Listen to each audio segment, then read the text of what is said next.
During our Farm Basics time today, we're going to talk a little about water quality. And the main reason why is because there are a lot of non-farmers out there in the United States today who are very concerned, and rightfully so, that, hey, there's something going on with the water. We're just worried that we don't have good quality water in the United States and that farmers have something to do with that. So today we want to talk about that just a little bit and explain what farmers are doing to make sure that we have good water quality across the United States. All right, well, we're in a field on the river bottom right now as we're filming. And when you think about that, okay, so whatever happens on that field could directly impact the river if you had a big rain and you had runoff and this kind of thing. Absolutely. That's exactly why we're talking about this topic and why we're in this field right now. You know, when I think about what we do for fertility on the field, what we do for crop rotation, what we do for tillage, all those things have an impact because as farmers, we know that rains are going to come. We don't know when they're going to come, but they are going to come. So we have to plan ahead, and then we have to plan ahead with what we do in the fall compared to what we do in the spring as well. So one of the big concerns that a lot of people have is that nutrients are going to move down through the soil with rainfall, and then they're going to end up in groundwater. Well, here's the good news. Many of the nutrients that farmers use today, things like phosphorus and potassium and zinc, for example, they're pretty stable in the soil. They are not moving for the most part. So if a farmer applies something to the field, it's stuck there in the field until he uses it up. Now, the only exception to some of these nutrients would be if there's soil erosion. And you can see over the last 100 years in agriculture in the United States, we've had a dramatic reduction in soil erosion, so that's a good thing. But when soil moves, then some of those nutrients that are stuck to that soil can move as well. The only real nutrient that we worry much about leaching down into the soil is nitrate, and that is only a portion of the soil's nitrogen. There is ammonium nitrogen that stays bound to the soil pretty well, then there's nitrate nitrogen.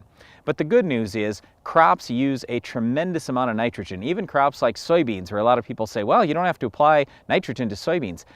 Yeah, that's true, but for every bushel of soybeans you raise, that crop needs about 5 to 6 pounds of nitrogen. So on our farm this year, we averaged over 60 bushel soybeans times 5 or 6, you're talking 300 to 360 pounds of nitrogen we pull out of the soil. So that's a good thing. I'm just saying, when a farmer does a good job raising crops, then he's removing a lot of nitrogen and it's not leaching down through the soil.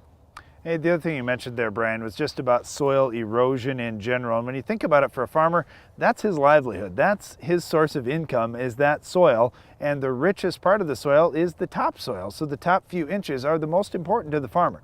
So many of the things that are being done right now, like reductions in tillage over the last generation, have made some huge differences, as we mentioned. The other big thing I commonly hear thrown about in the media is, oh, farmers are over-applying fertilizer. Really? Have you met a farmer before? How many farmers do you find that say, you know what, just for fun, I think I'm going to waste an extra $50 an acre? Yeah, I don't think so. Farmers are some of the most conservative people on the planet. And if they can get by spending as little as possible on fertilizer, that's absolutely what they're going to do. We don't find farmers just randomly throwing on extra dollars worth of fertilizer. Farmers are more educated than ever today. They're more knowledgeable about what their crop needs. They are specifically applying certain nutrients to different areas of the field.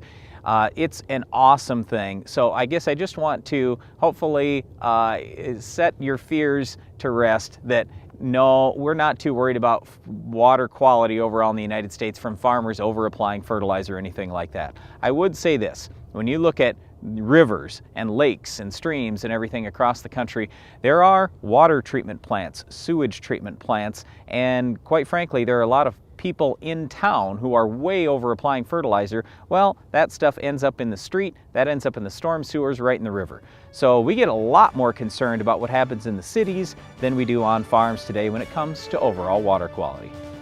Well, water quality is certainly important, and so is controlling weeds like our Weed of the Week. Can you identify this week's weed?